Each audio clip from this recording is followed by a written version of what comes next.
Fala aí, Nação Azul de boa, boa tarde, eu sou Daniel Angelim, esse é o canal lá da Azul e vamos falar aqui hoje, repercutir um pouco sobre a entrevista coletiva do Filipão, que na minha opinião, mais uma vez, ele foi muito lúcido e muito pertinente em seus comentários, analisou bem a partida, falou de Marquinhos Gabriel, então uma entrevista coletiva que eu gostei bastante, mantendo bem os pés no chão e vamos falar também sobre a ausência de um lateral esquerdo para a próxima partida, uma vez que o Matheus Pereira ainda se encontra lesionado depois daquela entrada criminosa do Jorge Henrique e o Patrick Bray, que foi o titular ontem na partida, está suspenso para o próximo jogo, então é muito provável que vá acontecer uma improvisação na esquerda, então bora falar um pouquinho disso, sobre a entrevista coletiva do Filipão. Ele abordou alguns pontos importantes, disse que ontem talvez tenha sido a pior partida do Cruzeiro sob o comando desde que ele chegou aqui, disse que o time estava um pouco inspirado, que não rendeu tanto dentro de campo, mas que o mais importante foi alcançado, que foi a soma dos 3 pontos,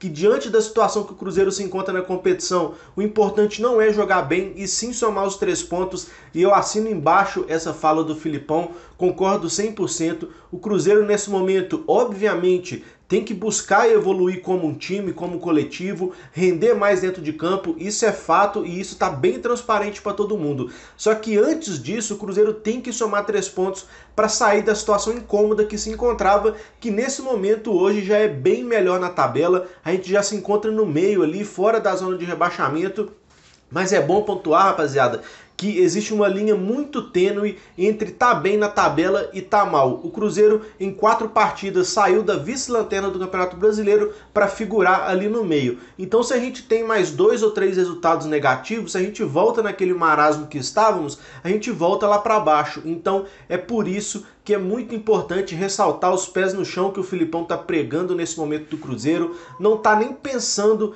em acesso à Série A, está 100% certo em pensar em somar os 45 pontos. Ontem ele citou isso mais uma vez, que ele pensa em somar os 45 pontos para se livrar do rebaixamento de uma vez por todas e aí sim almejar algo maior dentro da competição. Então o Filipão, muito lúcido em seus dizeres, disse também sobre o Marquinhos Gabriel, o porquê dele não ter viajado. O jogador o procurou, disse que não estava com cabeça naquele momento, não estava pensando, não estava focado no jogo, então o Filipão optou por não deixar com que ele viajasse com a delegação do Cruzeiro, deixando o atleta de fora do jogo, e aí mais um acerto assim, fenomenal do Filipão, porque, cara, quem é o Marquinhos Gabriel para não estar com cabeça no Cruzeiro? Pelo amor de Deus, um cara que não deu certo em lugar nenhum onde ele passou. Em 10 anos de carreira, ele teve uma boa temporada no Santos e uma razoável no Corinthians, então são 8, 7 anos aí vagando de time em time sem arrumar nada, sem apresentar nada de especial. Então o que esse cabeça de bagre do Marquinhos Gabriel tá pensando que é para falar que não tá focado nesse momento do Cruzeiro? Então um acerto muito bom do Filipão em deixá-lo de fora. Já surge boatos aí que o Cruzeiro está o negociando para sair novamente, tomara que dê certo, porque na minha opinião eu não vejo o Marquinhos Gabriel em condições de ajudar o Cruzeiro. É um cara que não tem velocidade, que não tem habilidade, ele perde bola, prende muito jogo, muito lento, um cara que era veloz até outro dia, hoje parece uma lesma dentro de campo. Então que o Cruzeiro consiga um destino para esse jogador, que fique livre de seus salários, que o negocie em definitivo, mas fato é que, na minha opinião, ele sequer deveria ter a honra de vestir a camisa do Cruzeiro mais uma vez. Então, cara, que ele seja feliz em outro canto, mas eu espero do fundo do coração não vê-lo vestindo mais a nossa camisa, porque essa camisa do Cruzeiro aqui é pesada demais, tem muito respeito, tem muita história e não é qualquer cabeça de bagre que merece vesti-la. Então, que ele vá para bem longe daqui e que sequer seja relacionado mais para qualquer outro jogo, porque a gente não precisa dele nesse momento. E, cara, sobre a lateral esquerda, fato é que o Matheus Pereira não deve retornar a tempo do próximo jogo. Ele que está tratando daquela lesão no tornozelo ali, que eu acho que passou para o joelho após aquela entrada muito maldosa do Jorge Henrique no jogo contra o Náutico. Então ele está fora do Cruzeiro nesse momento. O Patrick Bray, que foi quem foi o titular nessas 2 últimas partidas aí, há quem diga que jogou bem, que não jogou bem, que fez o feijão com arroz. Eu acho que ele fez o feijão com arroz, ali na frente ele tem qualidade, mas eu pelo menos fico muito inseguro quando ele tá ali no momento defensivo. Acho que os adversários têm muita facilidade para passar por ele, mas o Filipão disse que tá ajustando esses detalhes aos poucos aí, que o atleta tá assimilando. E ontem no jogo, no segundo tempo principalmente, ele foi muito exigido ali no seu lado. O Ronald caiu muito por ali, ou seja, o Botafogo acabou atacando muito pelo lado do Patrick Bray, e ele sofreu em alguns momentos, mas em outros momentos ele se saiu bem também, ganhando bolas divididas, cortando algumas jogadas. Então tomara que ele continue evoluindo nessa parte defensiva, porque lá na frente a gente sabe que ele tem alguma técnica. E para a próxima partida ele está suspenso, então o Cruzeiro não tem um lateral de ofício em seu elenco para poder jogar o próximo jogo, e aí o Cruzeiro tem algumas alternativas, mas a verdade é que a gente não sabe muito bem o que o Filipão vai fazer. A gente tem o lateral esquerdo do Sub-20, o Kaique, de apenas 17 anos, que na minha opinião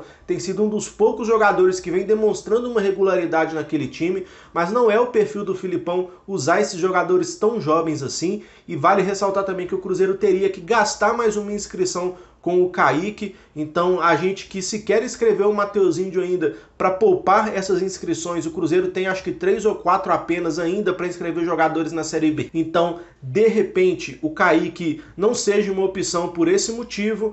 Temos também o zagueiro Paulo, de 18 anos, que no Sub-20 do Cruzeiro, em uma oportunidade ou outra, já jogou fazendo aquela função ali mais na lateral.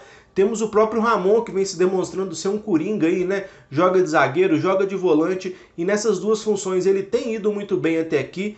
E quem sabe o Filipão não poderia deslocar o Ramon para fazer a lateral esquerda, meio que mataria, né, o nosso corredor esquerdo ali no campo de ataque, mas pelo menos deixaria a defesa bem resguardada ali atrás e talvez poderia focar em atacar pela direita com mais liberdade.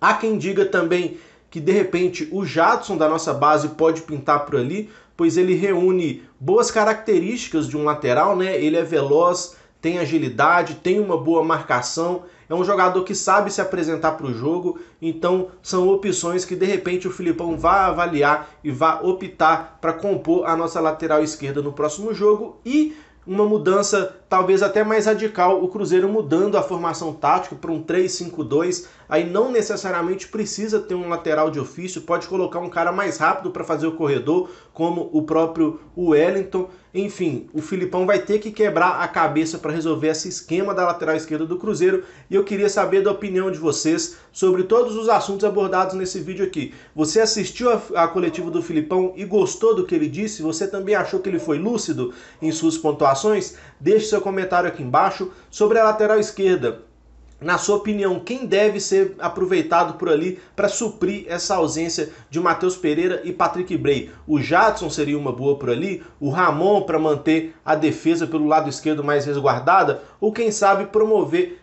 a estreia e a promoção ao time principal do Cruzeiro do menino Kaique, que, como eu disse, vem sendo um dos jogadores mais regulares lá no Sub-20 do Cruzeiro. Use os comentários aí para expor a sua opinião, o seu ponto de vista, para que assim a gente possa sempre trocar aquela ideia sem lero-lero de torcedor para torcedor. E, se possível, deixa o like no vídeo aí, se inscreva no canal, para que assim você não perca nada postado aqui no Lado Azul, beleza? Eu fico por aqui, rapaziada. Bom final de semana a todos, que o Cruzeiro nos proporcionou isso. Tamo junto, é nóis.